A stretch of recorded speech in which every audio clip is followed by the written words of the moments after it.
Pack house का निर्माण किया गया है। भाइयों बहनों, भाजपा सरकार के इन प्रयासों के बीच यूपी में एक बार फिर दो शहजादों की जोड़ी उनकी फिल्म का शूटिंग चल रहा है आजकल।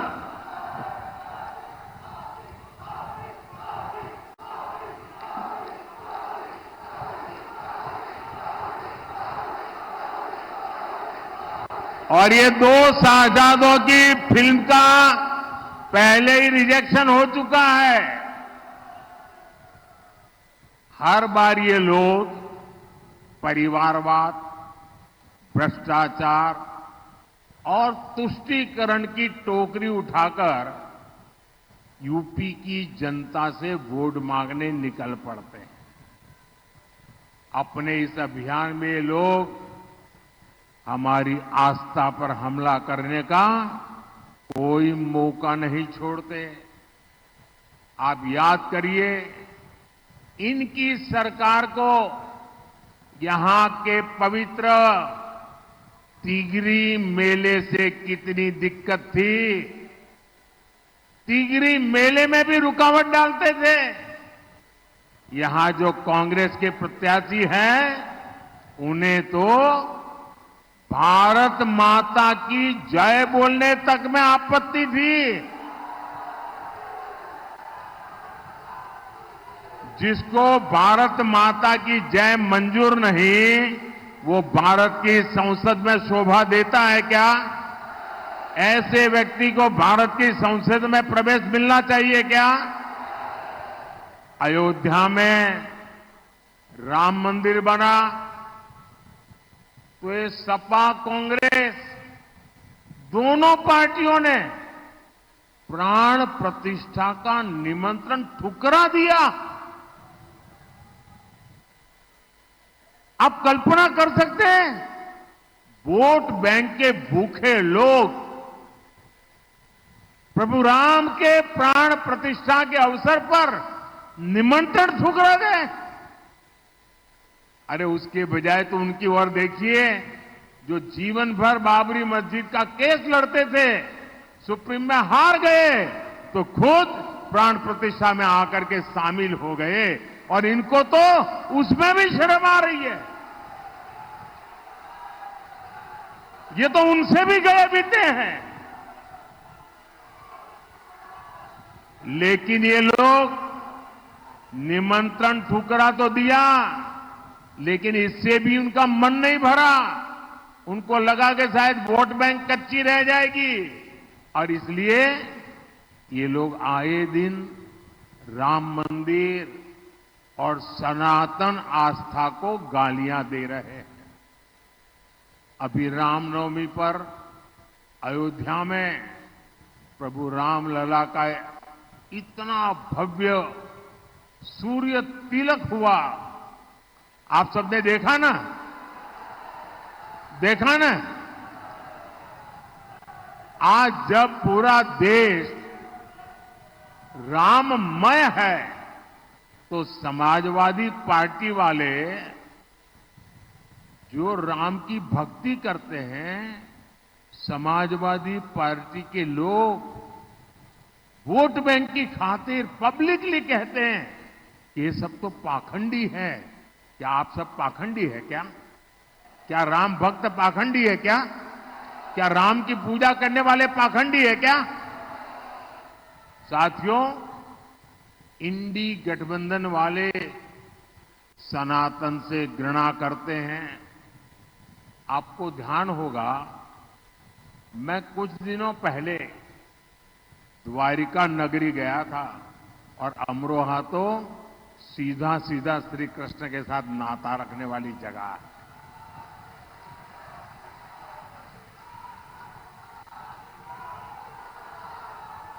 अब भगवान श्री कृष्ण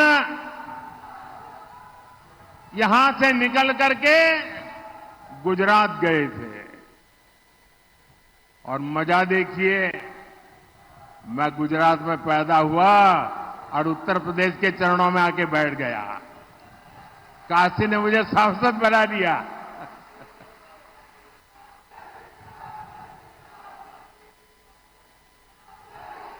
अब मैं द्वारिका गया। सारे जो आर्कियोलॉजी वालों ने उन्होंने खोज के निकाला है कि समंदर के नीचे मूल द्वारिका है। और वहां मैं गया, समुद्र में बहुत गहरा चला गया, जहां श्री कृष्ण जी की पुरानी द्वारका नगरी की, वहां मैं पहुंचा और बड़ी श्रद्धा के साथ, बड़ी आस्था के साथ मैंने पूजा की। और मैं अपने साथ भगवान श्री कृष्ण को पसंद है जो मोर पंख, वो भी ले गया, वहां मैंने रखा। लेकिन कांग्रेस के साहजादे कहते हैं कि समंदर के नीचे पूजा करने योग्य कुछ है ही नहीं। हमारी हजारों वर्ष की मान्यता को, भक्ति को, जिसके साक्षात सबूत है, इस तरह खारिज कर रहे हैं लोग सिर्फ और सिर्फ वोट बैंक के खातिर। और जो अपने आप को यदुवंशी कह करके ढोल पीटते हैं, मैं जरा उनको पूछना चाहता हूं।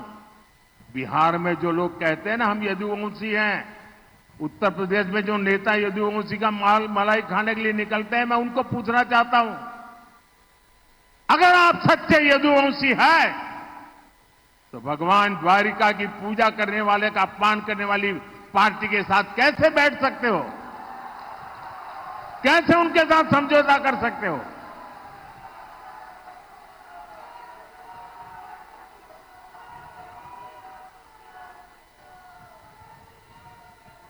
साथियों, आप याद करिए, तुष्टीकरण के इसी खेल ने